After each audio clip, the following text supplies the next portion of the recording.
Hi అండి, welcome to ఏవిఈడియు. Last క్లాస్లో మనం డెసిషన్ మేకింగ్ గురించి చెప్తున్నాం కదా. డెసిషన్ మేకింగ్ స్టేట్మెంట్స్లో ఇఫ్ గురించి నేర్చుకున్నాము, ఇఫ్ ఎల్స్ ఇఫ్ గురించి నేర్చుకున్నాము, నెస్టెడ్ ఇఫ్ గురించి నేర్చుకున్నాం కదా. ఈరోజు మనం ఏం చేద్దామంటే డెసిషన్ మేకింగ్లో నెక్స్ట్ టాపిక్ చూద్దాం. అదేంటంటే స్విచ్ స్టేట్మెంట్ అనమాట. ఇఫ్ ఉంటుండగా ఇంకొక డెసిషన్ మేకింగ్ స్టేట్మెంట్ని ఇంట్రడ్యూస్ చేయడానికి కారణం ఏంటి అంటే దానికి దీనికి తేడా చూస్తే మీకు అర్థమైపోతుంది. ఏంటి అంటే ఇఫ్ ఏం చేస్తుంది, ఇఫ్ స్టేట్మెంట్ గురించి మనం ఆల్రెడీ నేర్చుకున్నాం కదా. అందులో ఇఫ్ గురించి నేర్చుకునేటప్పుడు ఇఫ్ అది జరగకపోతే లేదా అది జరిగితే లోపలికి వెళ్ళడం, అంటే లోపల ఉన్న ఆ బ్లాక్ ఆఫ్ కోడ్స్ని ఎగ్జిక్యూట్ చేయడం, జరగకపోతే ఎల్స్లోకి రావడం. ఒకవేళ అందులో కూడా జరగకపోతే మళ్ళీ దానికి సంబంధించిన ఎల్స్ ఇఫ్ రాస్తే దానికి సంబంధించిన కోడ్ ఎగ్జిక్యూట్ చేయడము, అది కూడా అవ్వకపోతే దాని ఎల్స్లోకి రావడం. ఇలాగా ఒకటి జరిగిన తర్వాత లేదా అందులో చూసుకోవడం, అది కాకపోతే ఇంకో దాంట్లో రావడం. అలా కాకుండా ఇక్కడ స్విచ్ అండ్ కేస్ అంటాం అనమాట. దీన్ని స్విచ్ కేస్ అంటారు అనమాట. ఇక్కడ ఏం జరుగుతుందంటే అక్కడ మనం బూలియన్ ఎక్స్ప్రెషన్స్ చూస్తాం, అంతే కదా. ఇఫ్లో మనం బూలియన్ ఎక్స్ప్రెషన్ ఇస్తాం, అంటే ఆల్రెడీ చెప్పాను కదా, ట్రూ ఆర్ ఫాల్స్ అని బూలియన్ ఎక్స్ప్రెషన్ ఇస్తాం. కానీ ఇక్కడ ఏం జరుగుతుందంటే బూలియన్ ఎక్స్ప్రెషన్ కాదు, ఎక్స్ప్రెషన్ ఇస్తాం అనమాట. అంటే స్విచ్ స్టేట్మెంటు ఒక ఎక్స్ప్రెషన్ తీసుకొని ఆ వాల్యూని కేసెస్లోని చెక్ చేసుకుంటూ వస్తుంది అనమాట. అంటే ఫస్ట్ కేసుకి సంబంధించిన వాల్యూవా ఇది, లేదా సెకండ్ కేస్ వాల్యూవా, థర్డ్ కేస్ వాల్యూవా, ఫోర్త్ కేస్ వాల్యూ, అలా నెంబర్ ఆఫ్ కేసెస్ మీరు ఎన్నైనా ఇవ్వచ్చు. ఎందుకంటే ఇది ఏం చేస్తుందంటే స్విచ్ అనే దాంట్లో, ఈ స్విచ్ అనే దాంట్లో మనం ఎక్స్ప్రెషన్ రాస్తాం అనమాట. ఆ ఎక్స్ప్రెషన్ రాసినప్పుడు దానికి సంబంధించిన కేసు ఎక్కడ ఉందో చెక్ చేసుకుంటుంది అనమాట. అంటే సపోజ్ ఇప్పుడు స్విచ్లో 1 అని పెట్టాం అనుకోండి, కేస్ 1 దగ్గరకు వెళ్తుంది అనమాట. స్విచ్ కేస్ 1 అని ఎక్కడ కనిపిస్తే అక్కడికి వెళ్తుంది అనమాట. స్విచ్లో మనం 5 అని పెట్టాం అనుకో, కేస్ దగ్గర 5 ఎక్కడ ఉందో చెక్ చేసుకుంటుంది అనమాట. అంటే కేస్ 1 దగ్గర కేస్ 1, కేస్ 2, కేస్ 5 అని పెట్టామనుకోండి, అంటే మూడో కేసు దగ్గర 5 ఉంది కదా, ఆ మూడో కేసుని దగ్గరకు వెళ్ళి అక్కడ ఉన్న బ్లాక్ ఆఫ్ కోడ్స్ని ఎగ్జిక్యూట్ చేస్తుంది. చూడండి ఒకసారి ఇక్కడ చదువుతాను. Switch statement in C test the value of variable and compares it with multiple cases. అంటే ఆ కేసెస్లో ఉన్న ఆ వాల్యూని స్విచ్ ఎక్స్ప్రెషన్లో రాసిన వాల్యూని కంపేర్ చేసుకుని ఎక్కడ అయితే దానికి ఆ వాల్యూ దొరుకుతుందో అక్కడికి వెళ్ళిపోతుంది. ఒకవేళ స్విచ్లో రాసిన ఎక్స్ప్రెషన్లో ఉన్న వాల్యూ ఏ కేసులోనూ రాయకపోతే, అంటే ఎక్కడా లేకపోతే, స్విచ్కి డిఫాల్ట్ కేసు అని ఒకటి ఉంటుంది అనమాట. ఆ కేసుని అది ఎగ్జిక్యూట్ చేసుకుంటుంది. డిఫాల్ట్గా ఉండే కేసుని అది ఎగ్జిక్యూట్ చేస్తుంది. ఓకేనా. ఎక్కడ ఏది లేకపోతే డిఫాల్ట్ ఉండే కేసుని అది ఎగ్జిక్యూట్ చేస్తుంది. ఎక్కడ లేకపోతే డిఫాల్ట్ అనమాట. ఈ డిఫాల్ట్లోకి వస్తుంది అది. ఓకేనా, గుర్తుపెట్టుకోండి. ఇది స్విచ్కి సంబంధించింది అనమాట. ఒక్కసారి స్విచ్కి సంబంధించిన ఎక్స్ప్రెషన్, దాని సింటాక్స్ ఎలా ఉంటుందో ఒకసారి చూద్దాం. చూడండి, ఇది స్విచ్కి సంబంధించిన సింటాక్స్. చూడండి, స్విచ్ ఎక్స్ప్రెషన్. ఈ ఎక్స్ప్రెషన్ స్విచ్లో ఈ ఎక్స్ప్రెషన్ దగ్గర ఏ వాల్యూ అయితే ఉందో ఆ వాల్యూ ఈ case value 1, case value 2, case value n అని ఇచ్చాను కదా. ఇలా ఎన్నైనా నెంబర్ ఆఫ్ కేసెస్ మీరు ఎన్నైనా రాయొచ్చు. ఇప్పుడు ఇక్కడ ఇచ్చిన వాల్యూ ఇక్కడ దొరికింది అనుకోండి, అంటే కేస్ 2లో ఉందనుకోండి, ఈ కేస్ 2కి సంబంధించినవి మాత్రమే ఎగ్జిక్యూట్ అవుతుంది. కేసు 1కి కేసు ఎన్వి ఇవేవి ఎగ్జిక్యూట్ అవ్వవు. డిఫాల్ట్ కూడా ఎగ్జిక్యూట్ అవ్వదు. దొరికితే డిఫాల్ట్ కూడా ఎగ్జిక్యూట్ అవ్వదు. డైరెక్ట్గా ఇందులో ఎగ్జిక్యూట్ అయిపోయిన తర్వాత ఈ బ్రేసెస్ తర్వాత ఉన్నది ఎగ్జిక్యూట్ అవుతుంది. ఓకేనా. ఒకవేళ మనం ఇక్కడ రాసిన ఎక్స్ప్రెషన్ ఎక్కడ దొరకలేదు అనుకోండి, ఈ బ్లాక్స్ అంటే ఈ కేసెస్లో ఎక్కడ దొరకకపోతే అప్పుడు డిఫాల్ట్గా ఇది మాత్రమే ఎగ్జిక్యూట్ చేస్తుంది. గుర్తుపెట్టుకోండి. ఇక్కడ మరి స్విచ్ రాసేటప్పుడు తీసుకోవాల్సిన జాగ్రత్తలు ఏమున్నాయి అంటే, ఖచ్చితంగా గుర్తుపెట్టుకోవాల్సింది, స్విచ్ రాసినప్పుడు ఎక్స్ప్రెషన్ అంటే ఇక్కడ ఏదో ఒక వాల్యూ ఇవ్వాలి మనం. అది ఎక్స్ప్రెషన్ అవ్వచ్చు, లేదంటే ఒక వేరియబుల్ తీసుకోవచ్చు, ఏదైనా. ఈ వాల్యూస్ ఈ కేసెస్లో ఎక్కడో ఒక దగ్గర మనం తీసుకుంటాం అనమాట ఖచ్చితంగా. అంటే ఇప్పుడు సపోజ్ ఇందులో రాయాలనుకున్నాం అనుకోండి, ఆ వాల్యూ దీనికి సంబంధించిన దాంట్లో ఉంటుంది అనమాట, ఖచ్చితంగా ఉంటుంది. లేదు ఇక్కడ ఎక్కడ దొరకకపోతే డిఫాల్ట్ అనేది ఖచ్చితంగా పెడతాము. ఇవేవి దొరకలేదు అని చెప్పి దీంట్లో మనకు నచ్చిన మ్యాటర్ ఏదోటి, అంటే మనం అక్కడ అనుకున్నది ఏదో ఒకటి అక్కడ ఎంటర్ చేస్తాం. ఇక్కడ గుర్తుపెట్టుకోవాల్సింది ఏంటంటే కేస్ తర్వాత ఖచ్చితంగా స్పేస్ ఉండాలి. అక్కడ మనం వాల్యూ ఇవ్వాలి. ఓకేనా, ఏ వాల్యూ అయితే ఆ వాల్యూ ఇవ్వాలి, గుర్తుపెట్టుకోండి. అండ్ దీని తర్వాత ఖచ్చితంగా ఇక్కడ కాలన్ ఉండాలి. కాలన్ తర్వాత మనం ఈ స్టేట్మెంట్స్ రాస్తాం. స్టేట్మెంట్స్ రాసాక ఖచ్చితంగా బ్రేక్ అనేది ఉండాలి. ఈ బ్రేక్ అనేది కీవర్డ్. మీరు ఆల్రెడీ కీవర్డ్స్ నేర్చుకునేటప్పుడు బ్రేక్ గురించి చదివారు కదా. బ్రేక్ ఏమవుతుంది, ఇక్కడితో ఇది బ్రేక్ చేసి బయటకు వచ్చేస్తుంది. ఇంకా ఈ బ్రేసెస్ ఉన్నాయి చూసారు, ఇంకా బ్రేసెస్లో ఏవి ఎగ్జిక్యూట్ అవుతుంది. ఈ బ్రేస్ తర్వాత ఇది మాత్రమే ఎగ్జిక్యూట్ అవుతుంది. ఓకేనా, ఒకసారి ఫ్లో చార్ట్ చూద్దాం. చూడండి, ఇప్పుడు చూసారా, ఇక్కడ స్విచ్, ఇక్కడ ఎక్స్ప్రెషన్ రాసాం. సపోజ్ ఇక్కడ రాసిన ఎక్స్ప్రెషన్ కేసు 1లో దొరికింది. ఇక్కడ బ్లాక్ ఆఫ్ కోడ్ ఎగ్జిక్యూట్ అవుతుంది, ఇక్కడ నుంచి బ్రేక్ అయిపోతుంది. బ్రేక్ నుంచి స్టేట్మెంట్ ఎక్స్ అంటే అర్థం ఏంటంటే ఈ స్విచ్ రాసిన కర్లీ బ్రేసెస్ తర్వాత ఉంది చూసారా, ఈ కర్లీ బ్రేస్ తర్వాత రాసిన స్టేట్మెంట్ని స్టేట్మెంట్ ఎక్స్ అనుకున్నాం అనుకోండి. సపోజ్ అంటే ఇక్కడ ఏదో స్టేట్మెంట్ రాసాం, అక్కడికి వెళ్ళిపోతుంది అనమాట డైరెక్ట్గా. ఇది ఒకవేళ ఇక్కడ దొరకలేదు అనుకోండి, చూడండి కేసు 2లోకి వస్తుంది. అక్కడ చెక్ చేసుకుని మళ్ళీ డైరెక్ట్గా బయటకు వెళ్ళిపోతుంది. లేదు ఈ రెండిట్లో ఎక్కడా దొరకలేదు, అప్పుడు డిఫాల్ట్లోకి వచ్చి డిఫాల్ట్ బ్లాక్ని చేసిన తర్వాత అప్పుడు ఎక్కడికి వెళ్తుంది, స్టేట్మెంట్ ఎక్స్కి వెళ్ళిపోతుంది. అర్థమైందా? దీనికి సంబంధించిన ఒక చిన్న ప్రోగ్రామ్ చేద్దాం. ప్రోగ్రామ్ చేస్తే మీకు ఈజీగా అర్థమవుతుంది. ఎందుకంటే చెప్పిన దానికంటే ప్రోగ్రామ్సే దీనికి మెయిన్ లైఫ్ అనమాట. ఒక ప్రోగ్రామ్ రాస్తాను చూడండి, ముందు సేవ్ చేస్తున్నాను.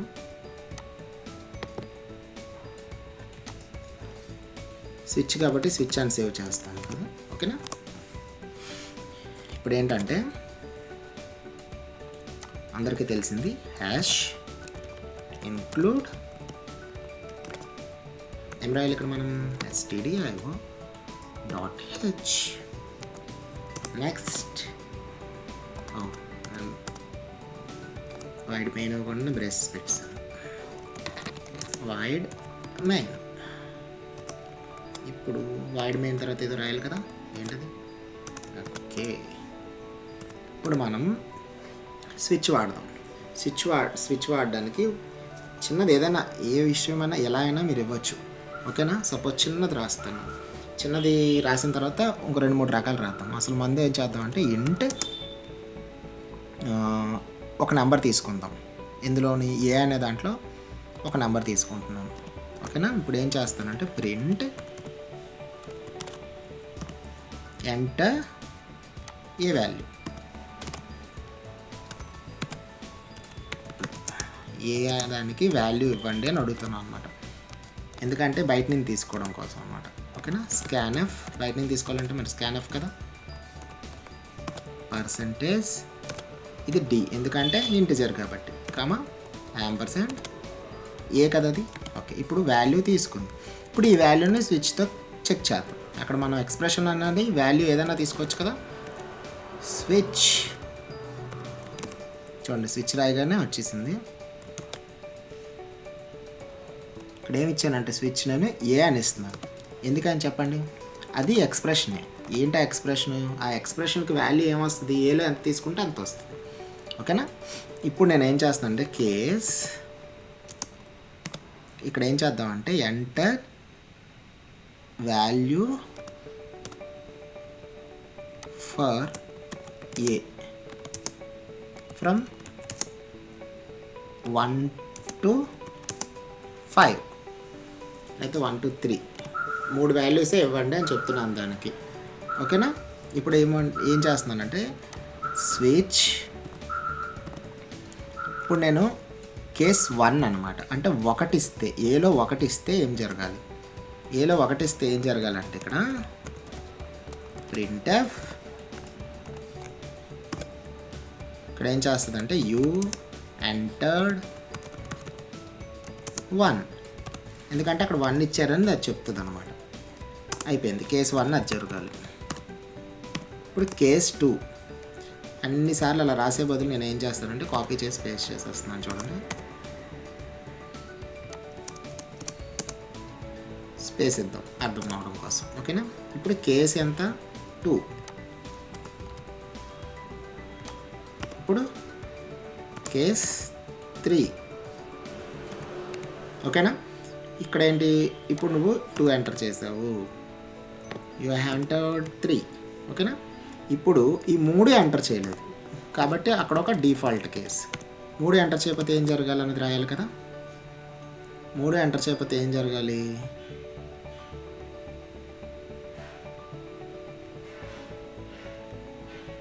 Ctrl+C. నువ్వు 3 ఎంటర్ చేయలేదు, you have you entered more not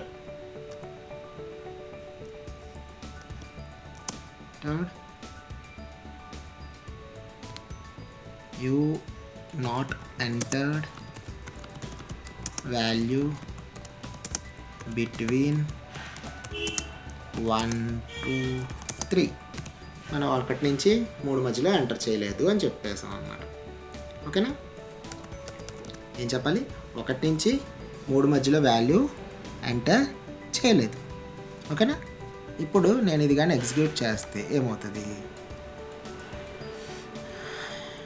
చూడండి. Enter value from A to A, enter value for a from 1 to 2. ఇప్పుడు నేను 1 ఇచ్చాను అనుకోండి, ఏమని చెప్తుంది ఇది? యూ ఎంటర్డ్ 1, అంతేనా? You not entered value 1 to 3. చూడండి ఇక్కడ మనకి ఎర్రర్ చూపిస్తుంది, అంటే ఎర్రర్ కాదు బగ్ చూపిస్తుంది. ఇది ఎర్రర్ కాదు, ఓకేనా? ఇది బగ్కి ఎర్రర్కి చిన్న తేడా ఉంది. మనం ఇప్పుడు ఎర్రర్ చూపించట్లేదు, బగ్ చూపిస్తుంది. కారణం ఇక్కడ మనం చేసిన చిన్న మిస్టేక్ ఏంటంటే చూడండి, ఇక్కడ నేను చెప్తాను. మనం తీసుకుందేమో ఇంటిజర్ వాల్యూ కదా, కానీ ఇక్కడ కేసెస్లో చెక్ చేస్తుందేమో క్యారెక్టరు ఇంటిజర్కి తేడా ఏంటంటే, ఇప్పుడు ఏదైనా కొటేషన్స్లో ఇచ్చామనుకోండి, సింగిల్ కొటేషన్స్లో, అది సిలో క్యారెక్టర్ కింద తీసుకుంటుంది అనమాట. ఇప్పుడు చూడండి నేను ఏం చేశానంటే ఇక్కడ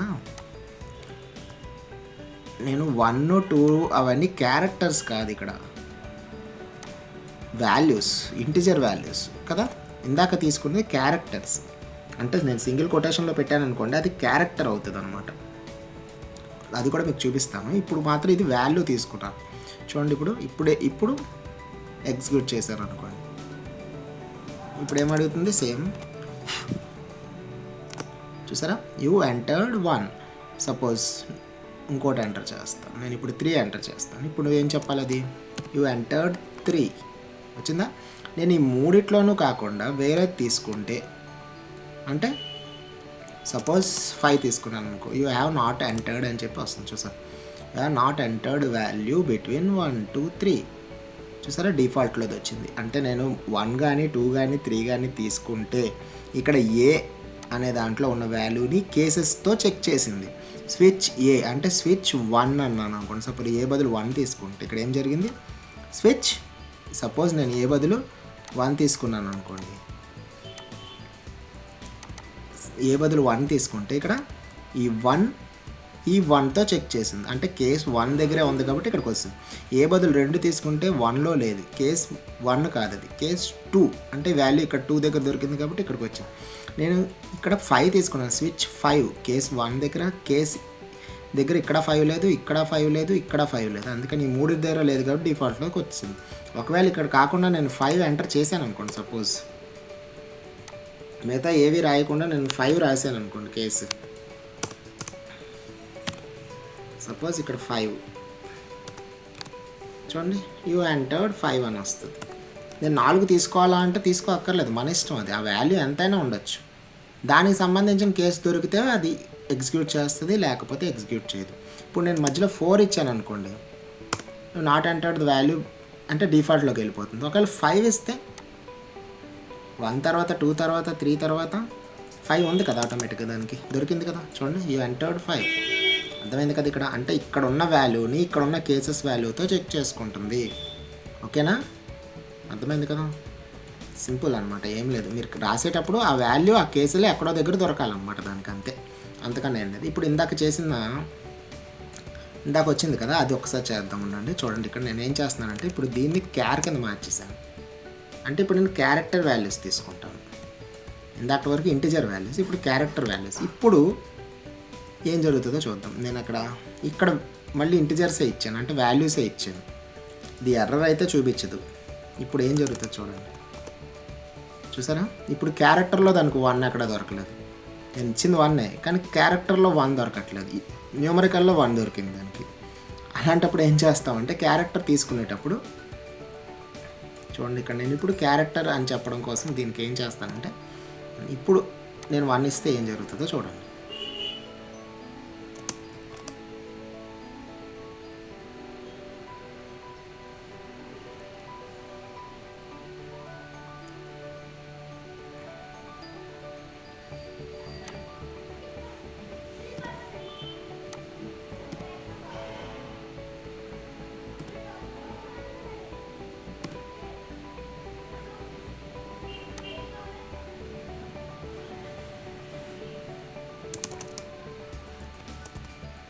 యూ హ్యావ్ ఎంటర్డ్ 1 2 3. ఒక్క నిమిషం ఆగండి.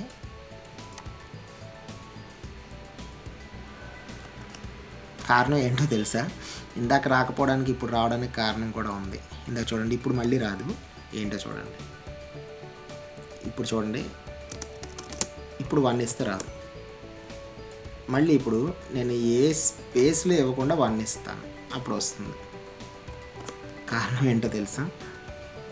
ఏం జరుగుతుందంటే ఇక్కడ మీరు నేర్చుకునేటప్పుడే నేను ఫస్టే చెప్పాను కదా, మనకి స్పేస్ కూడా ఒక క్యారెక్టరే.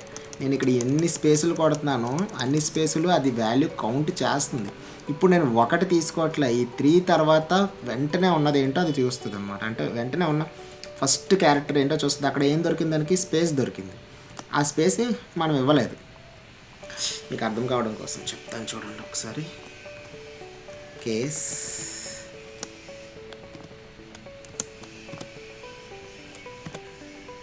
ఏం ఎంటర్ చేసాను మీకు అర్థమవుతుందా? స్పేస్ స్పేస్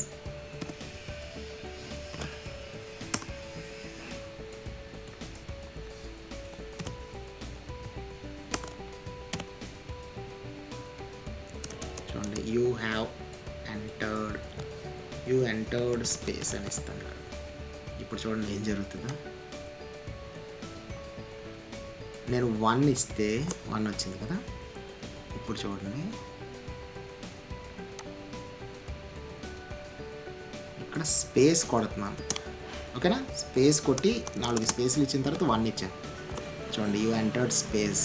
అర్థమైందా మీకు? అంటే అది స్పేస్ వాల్యూని కూడా కేసులో చెక్ చేసుకుంటుంది. ఎందుకంటే స్పేస్ కూడా క్యారెక్టరే కదా. క్యారెక్టర్ అంటే ఒకే ఒక్క సింగిల్ లెటర్ అనుకోవచ్చు, నెంబర్ అనుకోవచ్చు, ఏదైనా సరే.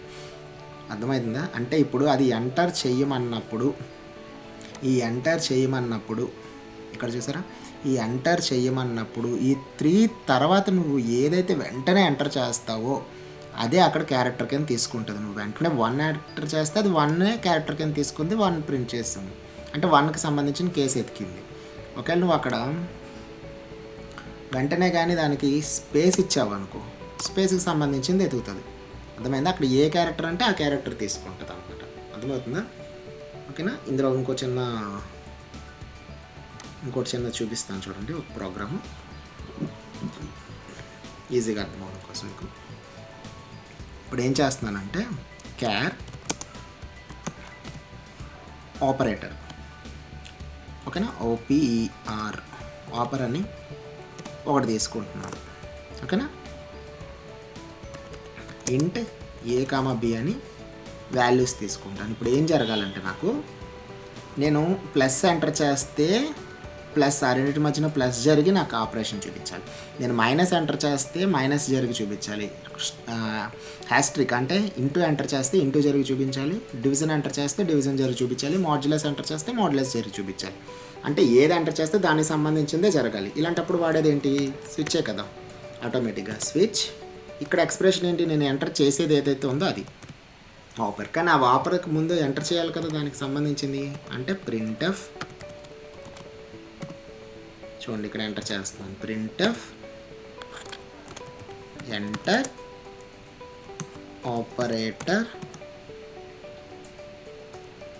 Operator to perform operation. ఓకేనా? ఏ ఆపరేటర్ కావాలంటే ఆ ఆపరేటర్. ఇది ఆపరేటర్ కాబట్టి ఇవి క్యారెక్టర్ వాల్యూస్ కదా, అందుకని నేను క్యారెక్టర్లో తీసుకున్నాను. ఇంటిజర్స్ కాదు కదా, వాల్యూస్ కాదు కదా, క్యారెక్టర్ అదే వాల్యూస్ కానీ క్యారెక్టర్ వాల్యూస్. %C ఎందుకంటే అది క్యారెక్టర్ కాబట్టి. యాంపర్సెంట్ ఆపర్లో కదా తీసుకుంటున్నాం. ఓకే, ఇప్పుడు స్విచ్లో ఆపర్ అనేది తీసేసుకున్నాను. స్విచ్ కొంచెం గ్యాప్ ఇద్దాం, చూడడానికి నీట్గా ఉంటుంది. ఇప్పుడు మళ్ళీ స్విచ్లో రాస్తున్నాను. చూడండి ఇది బయటకు వస్తుంది, ఇక్కడ ఈ బ్రాకెట్ కూడా బయటకు వస్తుంది, అందుకని దీన్ని కూడా తీసేద్దాం. చూసుకోండి ఇలాంటి చిన్న చిన్న మిస్టేక్స్ వచ్చినాయి అనుకోండి మళ్ళీ ప్రాబ్లం అవుతుంది. కేస్ ఇప్పుడు మనం క్యారెక్టర్ వాల్యూస్, అందుకని దీంట్లో రాయాలి. ఫస్ట్ క్యారెక్టర్ ఏంటి? ప్లస్ ఇచ్చినప్పుడు ఏం జరగాలి అంటే అప్పుడు వాల్యూని ఎంటర్ చేయమని అడగాలి. అది దేనికి సంబంధించిన values? AB values. Enter A and B values. ఓకేనా? నెక్స్ట్ స్కాన్ఎఫ్ ఆ ఏబి వాల్యూస్ని తీసుకుంటున్నాం. ఏబి వాల్యూస్ ఎలా తీసుకుంటాం? %d 2 కాబట్టి 2 సార్లు %. డీలు ఎందుకంటే 2 ఇంటిజర్లే కాబట్టి బయటకు తీసుకోవాలి కాబట్టి వాల్యూస్ %a, %b. ఇప్పుడు ఇక్కడ వాల్యూస్ తీసేసుకుంది. ఇప్పుడు ఏం చేయాలి? అది రెండింటిని కలిపి ప్రింట్ చేయాలి. ఎందుకంటే నేను ఇక్కడ ఏమి ఇచ్చాను? ప్లస్ గుర్తిచ్చాను కాబట్టి అది కలపాలి. కలిపి ప్రింట్ చేయాల్సిన వాల్యూ ఇంటిజరే కాబట్టి %d ఏం చేయాలి? ఏని బిని కలపాలి. చూడండి కేసుకి ఖచ్చితంగా బ్రేక్ ఉంటుంది, తెలుసు కదా మీకు, అక్కడితో బ్రేక్ అయిపోవాలి. ఇప్పుడు నేను కేస్ ప్లస్కి సంబంధించిన కేసు రాసాను.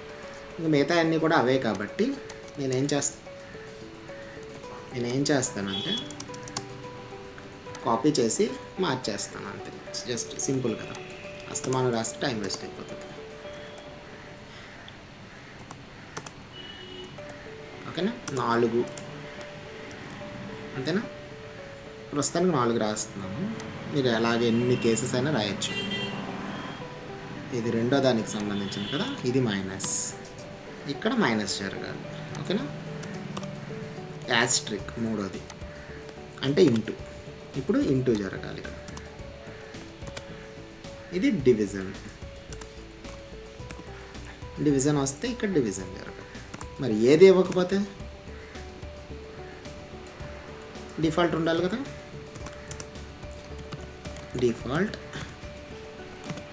డిఫాల్ట్లో ఏం రాస్తాం? ఏదో ఒక ప్రింట్ స్టేట్మెంట్ రాశాను. నువ్వు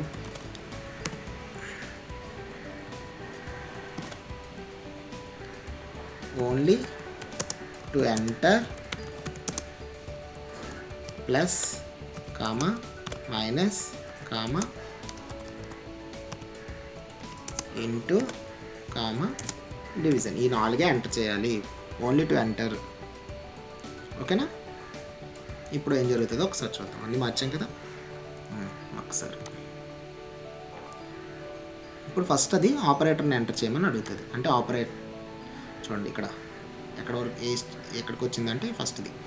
ఇప్పుడు నేను ప్లస్ ఇచ్చాను అనుకోండి, సారీ స్పేస్ ఇవ్వద్దు, ప్లస్ ఇచ్చాను. చూడండి ప్లస్ ఇవ్వగానే ఎంటర్ A, B వాల్యూస్ అని అడుగుతుంది. చూసారు ఇక్కడ A, B వాల్యూస్ ఉన్నాయి కదా, నేను ఇచ్చేస్తున్నాను.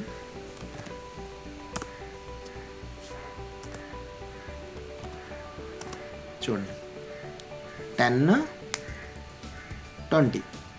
10 కదా ఇచ్చాను, 20. ఇక్కడ మీకు కన్ఫ్యూజింగ్గా వచ్చింది కదా, 2 సార్లు 10 కనిపిస్తుంది కదా, మీరేం కన్ఫ్యూజ్ అవ్వద్దు. స్పేస్ ఇస్తే తీసుకోదు, ఎంటర్ కొడితేనే అది వాల్యూ తీసుకుంటుంది. స్పేస్ ఇస్తే వాల్యూ కింద కన్సిడర్ చేయదు, అది ఫస్ట్ ఉన్నదే తీసుకుంటుంది, స్పేస్ వరకు ఉన్నదే తీసుకుంటుంది. కావాలంటే మళ్ళీ ఇస్తాను చూడండి. ఇప్పుడు నేను మైనస్ ఇస్తున్నాను. ఇక్కడ ఎంటర్ ఫస్ట్దేమో 20, సెకండ్ది 10.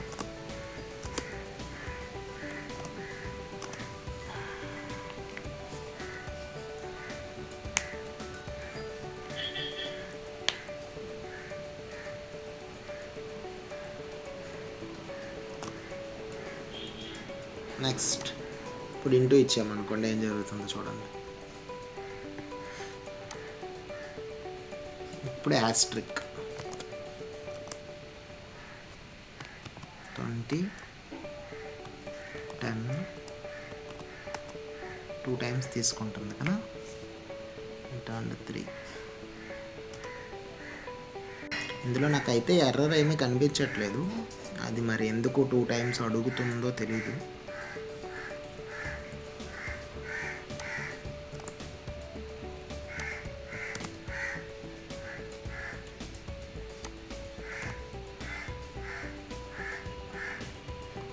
ఒకసారి ఓకేనా. ఇప్పుడు ఒకసారి ఎగ్జిక్యూట్ చూద్దాం. అది ఎందుకు అడుగుతుందో మరి. ఓకేనా. ఇప్పుడు ఏం చేద్దామంటే అస్ట్రిక్ మళ్ళీ ఒకసారి ప్లస్ చేద్దాం. ఓకేనా. ఇప్పుడు ఏ వాల్యూ 10, బి వాల్యూ 20. చూడండి, ఫస్ట్ ఉన్న 2 తీసుకుంటుంది, తర్వాత ఇచ్చింది మనము అది తీసుకోవట్లేదు కానీ అడుగుతుంది. Process return to. ఓకేనా. చూడండి, ఫస్ట్ ఉన్న 10, 20 మాత్రమే కలిపింది, తర్వాత ఉన్నది అది తీసుకోలేదు కానీ అడిగింది కదా. సరే ఓకే. ఇప్పుడు మనం ఏం చేద్దాం అంటే ఇందులో లేనిది ఇద్దాం ఆపరేటర్. ఓకేనా. ఇందులో లేని ఏదైనా ఆపరేటర్ ఇద్దాం. అంటే సపోజ్ ఇప్పుడు ఇది లేదు కదా, ఇది లేదు. చూడండి, only to enter plus minus asterisk and చూడండి స్లాష్. ఈ 4 మాత్రమే ఎంటర్ చేయాలని ఇందులో రాసాం, మనం డిఫాల్ట్లో రాసాం. అంటే ఈ 4 లేనప్పుడు ఏం చెప్పాలో కూడా దానికి చెప్పామన్నమాట. ఓకేనా. ఇది డిఫాల్ట్. ఒకవేళ ఈ 4 జరిగిపోయిన తర్వాత స్విచ్ అయిపోయిన తర్వాత ఎక్కడికి వస్తుందని మీకు డౌట్ ఉంటే, స్విచ్ అయిపోయాక అంటే కేసు ఇది అయిపోయిన తర్వాత వెంటనే చూడండి, ఇక్కడ స్విచ్కి సంబంధించిన బ్రేస్ క్లోజ్ అయింది కదా, దాని తర్వాత దానికే వస్తుంది. కావాలంటే చూడండి, ఇక్కడ ప్రింట్ఎఫ్ రాస్తుంది. కర్సర్ హియర్, ఇక్కడికి వచ్చింది. ఓకేనా. చూడండి, కేసు ఏది జరిగినా, డిఫాల్ట్ జరిగిన కేసెస్లో ఏదైనా అయినా అది మాత్రం వచ్చేది ఇక్కడికి. ఇందాక ఇది స్లాష్ చూడలేదు కదా, ఇప్పుడు స్లాష్ ఇది కూడా చూసేద్దాం ఒకసారి. Enter AMD values 10, 5. ఓకేనా. 2 కర్సర్ హియర్. చూసారా, ఏది జరిగినా మళ్ళీ అక్కడికే వస్తుంది, ఇక్కడికి. ఓకేనా. దీని తర్వాత స్టేట్మెంట్కి వచ్చేస్తుంది. అర్థమైంది కదా. ఇప్పుడు ఇది స్విచ్ అనమాట. డెసిషన్ మేకింగ్లో, సిలో ఉన్న డెసిషన్ మేకింగ్లో మనకి స్విచ్లో మళ్ళీ ఇఫ్ లాగా స్విచ్లో కూడా మళ్ళీ స్విచ్ను వాడచ్చు. అంటే ఇప్పుడు మనం స్విచ్లో కేసెస్ రాసాం కదా, ఆ కేసెస్ దగ్గర ఎక్కడో దగ్గర మళ్ళీ స్విచ్ని వాడచ్చు. దాన్ని ఇఫ్లో ఇఫ్ వాడాము చూసారా, సేమ్ అలాగే. ఇఫ్లో ఇఫ్ వాడితే దాన్ని ఏమన్నారు, నెస్టెడ్ ఇఫ్ అన్నాం కదా. అలాగే స్విచ్లో మళ్ళీ స్విచ్ని వాడచ్చు. అర్థమవుతుందా మీకు. స్విచ్లో మళ్ళీ స్విచ్ అంటే ఏదో ఒక కేసులో రాస్తాం అనమాట. దాన్ని ఏదో ఒక కేసులో మళ్ళీ స్విచ్ రాస్తాం, దానికి సంబంధించిన కేసెస్ అందులో రాస్తాం. ఓకేనా. దాన్ని నెస్టెడ్ స్విచ్ అంటాం. అర్థమైందా. నెస్టెడ్ స్విచ్ అర్థమవుతుంది కదా. ఇఫ్లో ఇఫ్ రాస్తే నెస్టెడ్ ఇఫ్, స్విచ్లో స్విచ్ రాస్తే నెస్టెడ్ స్విచ్, అంతే. అంటే స్విచ్లో ఏదో ఒక కేసు దగ్గరికి వెళ్ళిన తర్వాత ఆ కేసులో కొన్ని స్టేట్మెంట్స్ ఏవో ప్రింట్ అయిన తర్వాత మళ్ళీ ఇంకోసారి స్విచ్ జరిగింది, అక్కడ మళ్ళీ చెక్ చేసుకోవాల్సి వచ్చింది అనుకో, మళ్ళీ స్విచ్ రాస్తాం. దీన్ని నెస్టెడ్ స్విచ్ అంటారు. అర్థమవుతుంది కదా మీకు. ఓకే, ఇది స్విచ్కి సంబంధించింది. ఓకేనా. ఇది ఇక్కడతో డెసిషన్ మేకింగ్ అయిపోతుంది. డెసిషన్ మేకింగ్లో మనకున్నవి ఇవి రెండే. అంటే మోస్ట్లీ వాడేది ఏంటి అంటే ఇఫే వాడుతాము. If else if, nested if. అది కాకుండా ఇలా చెక్ చేయాల్సి వచ్చిన టైంలో స్విచ్ వాడతాము. ఓకే కదా. ఈ స్విచ్ అండ్ ఇఫ్ ఈ రెండు కొంచెం జాగ్రత్తగా నేర్చుకుంటే మనకి కండిషన్స్ ఎక్కడైనా వస్తే ఏం చేయాలో అర్థమవుతుంది. ఓకేనా. దీనికి సంబంధించినవి ఏమైనా మీరు ఆన్లైన్లో ఎతికితే ప్రోగ్రామ్స్ దొరుకుతాయి. ఆ ప్రోగ్రామ్స్ మీరు ఓన్గా ట్రై చేయండి, ఆటోమేటిక్గా వచ్చేస్తుంది. మనం తర్వాత ఏం చేద్దామంటే లూప్స్ గురించి చెప్తే లూప్స్ అనేది చాలా ఇంపార్టెంట్. ఈ సిలో మ్యాక్సిమం సి అనే కదా, ఏ ప్రోగ్రామింగ్ లాంగ్వేజ్లోనే లూప్ అనేది చాలా ఇంపార్టెంట్. ఓకేనా. నెక్స్ట్ లూప్స్ గురించి నేర్చుకుందాం. లూప్స్ గురించి నేర్చుకునే లోపల మీరు ఈ కండిషన్స్ గురించి నేర్చుకున్నారనుకోండి, ఈ డెసిషన్ మేకింగ్ ఈజీగా ఉంటుంది. అక్కడ కూడా ఒకసారి కండిషన్స్ చెక్ చేస్తుంది అనమాట. అందుకోసం ఇది ఒకసారి నేర్చుకోండి. ఓకే కదా. అయినా నెక్స్ట్ క్లాస్లో మళ్ళీ మనం లూప్స్ చెప్పుకునేటప్పుడు కలుద్దాం. ఓకేనా. అంతవరకు జాగ్రత్తగా ఉండండి. ఒకసారి ప్రాక్టీస్ చేయండి. డిస్క్రిప్షన్లో నేను నాకు సంబంధించింది మళ్ళీ పెడతాను. దీనికి సంబంధించింది, స్విచ్కి సంబంధించింది, మళ్ళీ దీనికి సంబంధించింది తర్వాత యాడ్ చేస్తాను. ఓకేనా. చూసుకుంటూ ఉండండి. టేక్ కేర్, జాగ్రత్త. అండ్ నా వీడియోస్ ఎప్పుడు వస్తూ ఉంటాయి, ఒకసారి చెక్ చేసుకుంటూ ఉండండి. ఓకేనా. ఒకవేళ అర్థం కాకపోతే కామెంట్లో పెట్టండి, మళ్ళీ దాని గురించి ఎక్స్ప్లెయిన్ చేస్తాను. Okay, bye, take care.